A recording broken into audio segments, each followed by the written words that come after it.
Good morning, beautiful people of the Center for Spiritual Living.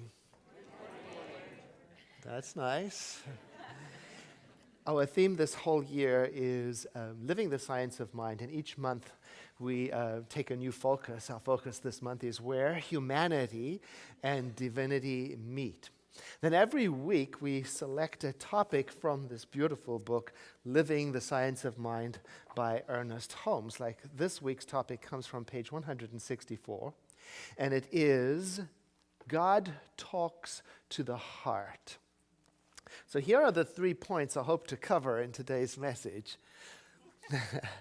Without your love, there's no hope.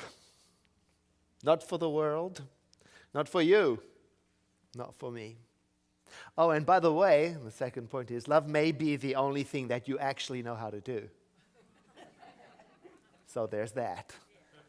And then third, if you find you've got to a place where you've forgotten that skill, you've forgotten how to love, it's all right. It's the sort of thing that you can relearn. And we have some specific exercises, for example, by practicing seeing holiness in everybody you meet. We'll get to that in a moment. The first time I encountered our teaching, the name of our teaching is The Science of Mind. I remember the first time I encountered it, I thought to myself, this is all going to be in the head. It's all up here about thinking and intellect. Science of mind.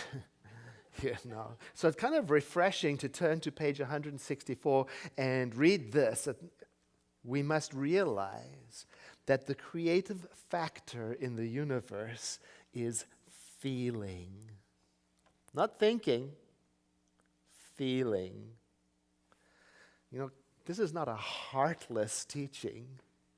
It's not about thinking it all through without feeling, without the warmth of our conviction and belief. No, feelings are very important in this teaching, and rightly so, because we humans are feeling creatures, communal.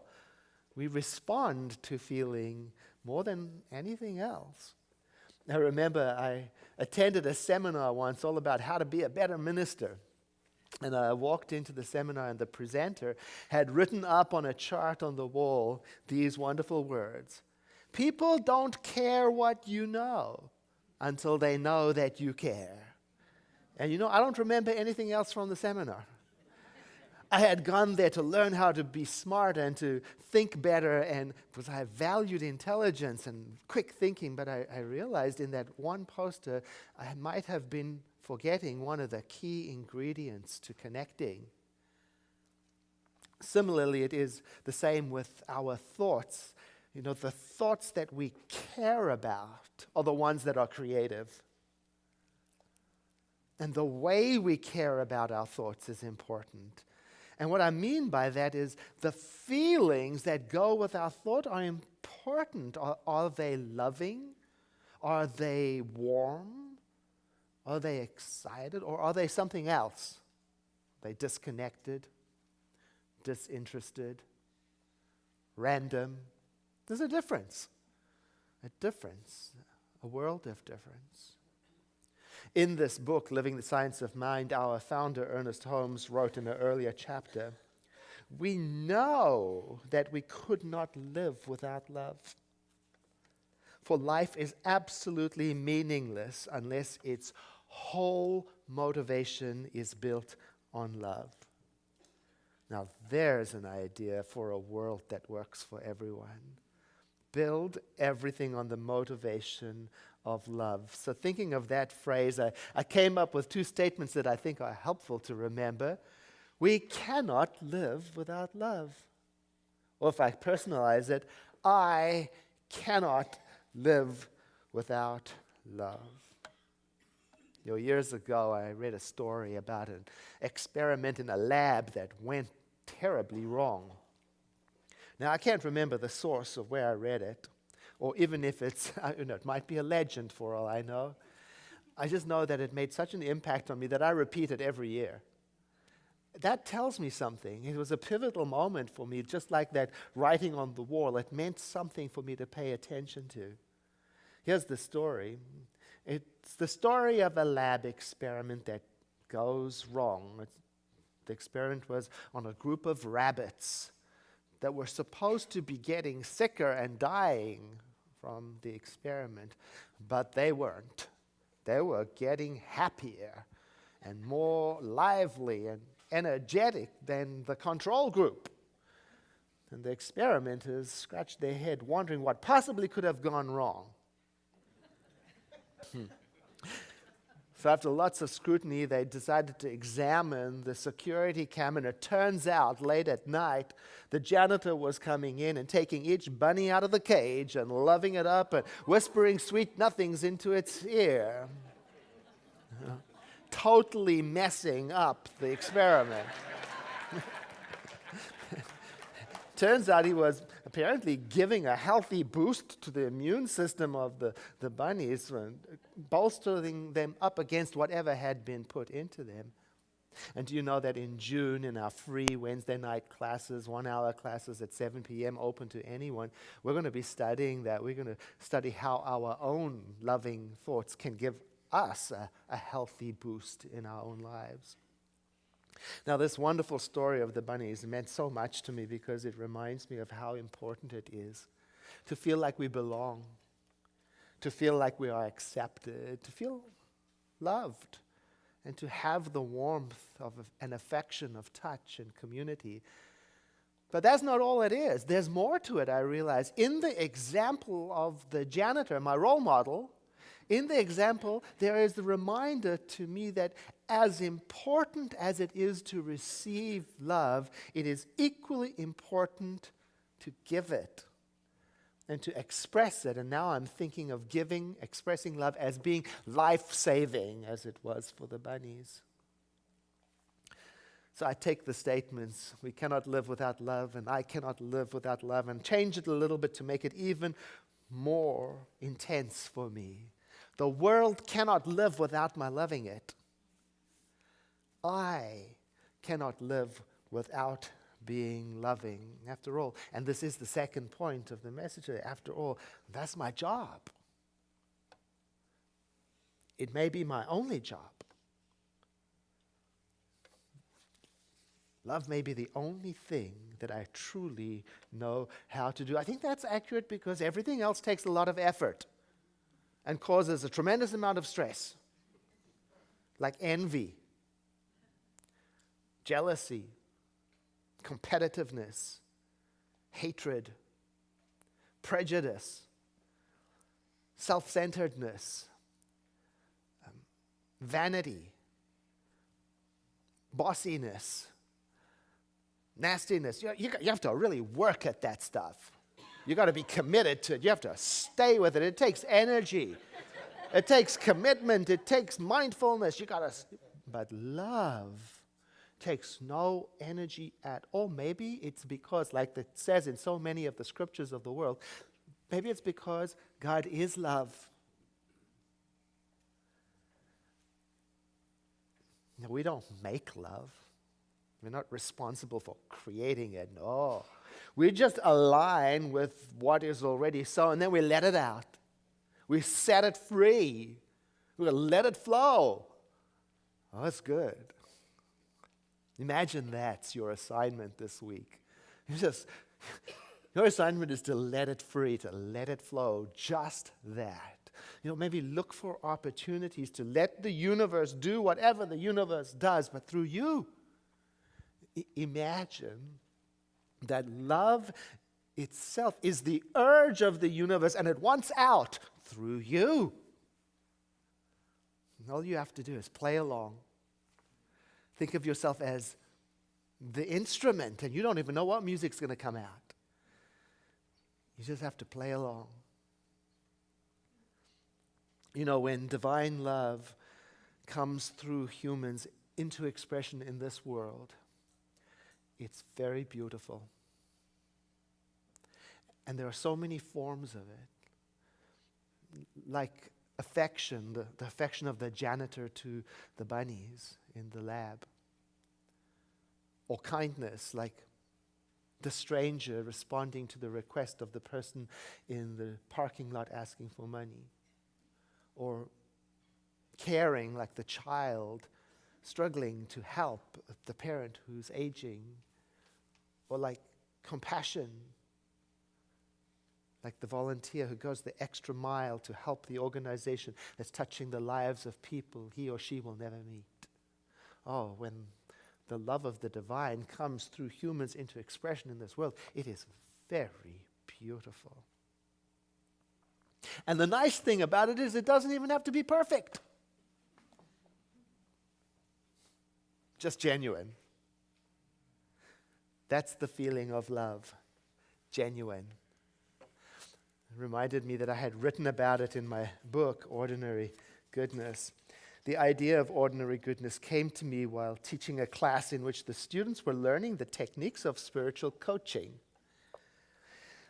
They questioned their ability to respond adequately to clients who were facing sorrow and tragedy. So I asked them to settle down and think about a difficult time in their lives when someone did something for them that showed love. Some of them, teary-eyed, told stories about ordinary acts of kindness, while others told of gestures of compassion that went way beyond the call of duty. The students either had a story of how loving kindness from another person had touched them, or they identified with the story told by another student. Then I asked them if the giver of that love had any special skills. What was it that made the gift of love so meaningful? They answered that each giver had acted sincerely from some natural instinct to care.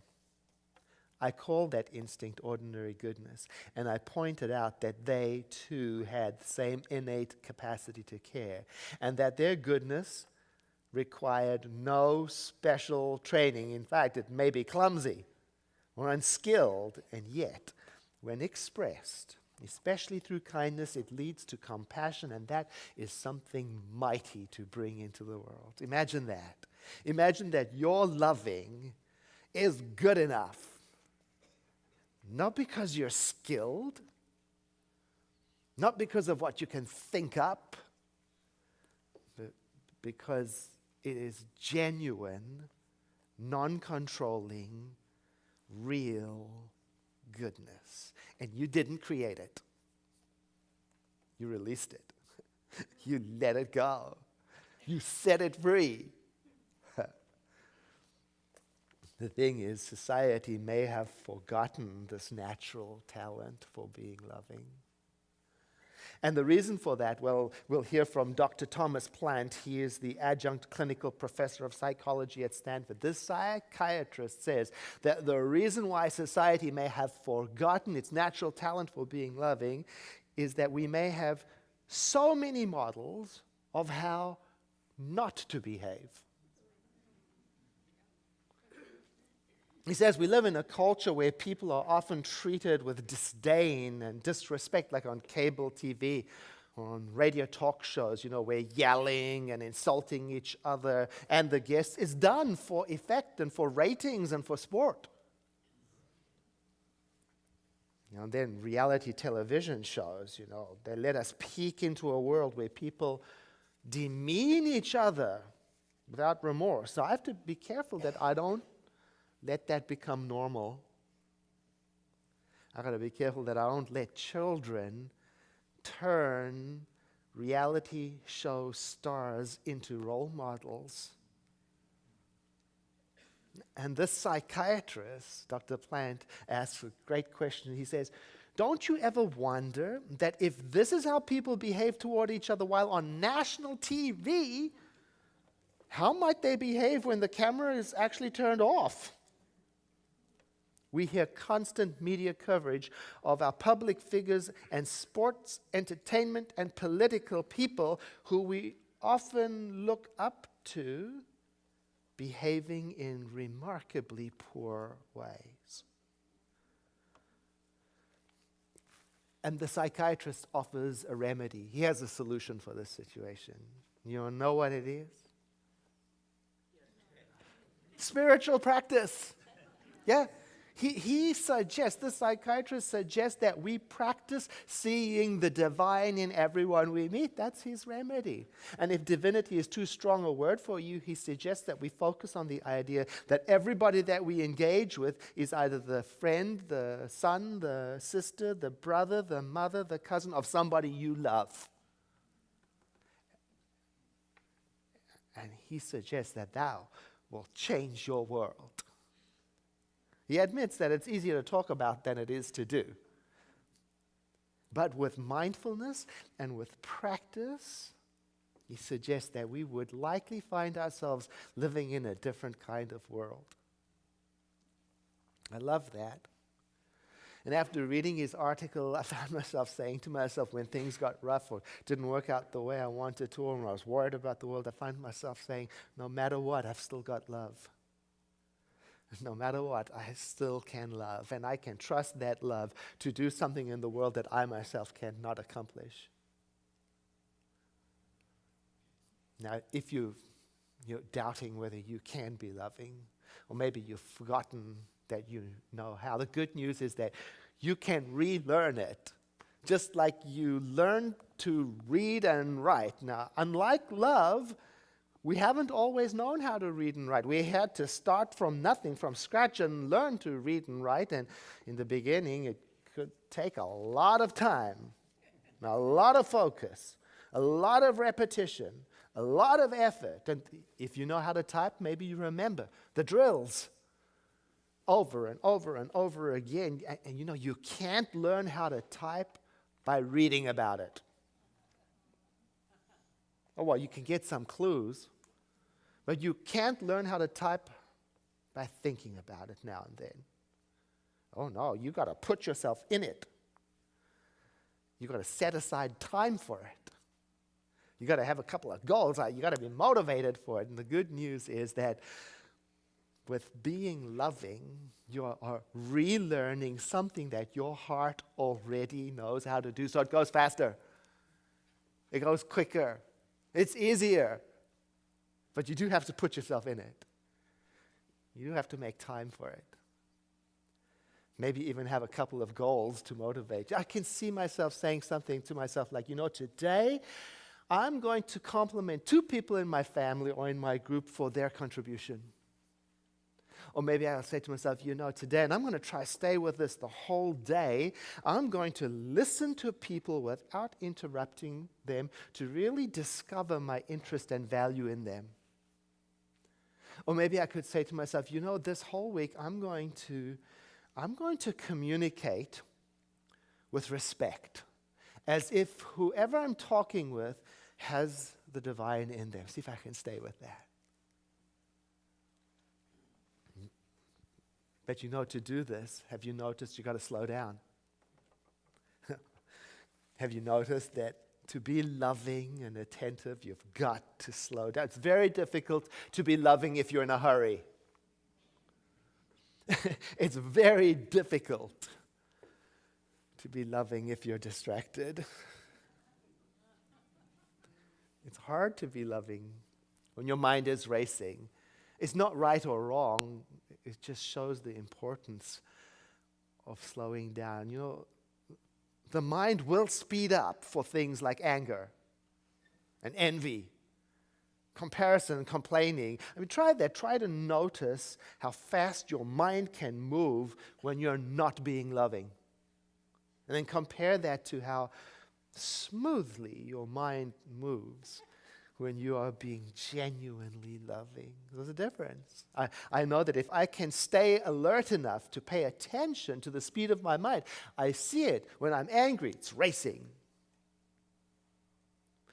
When I'm jealous, it's fast.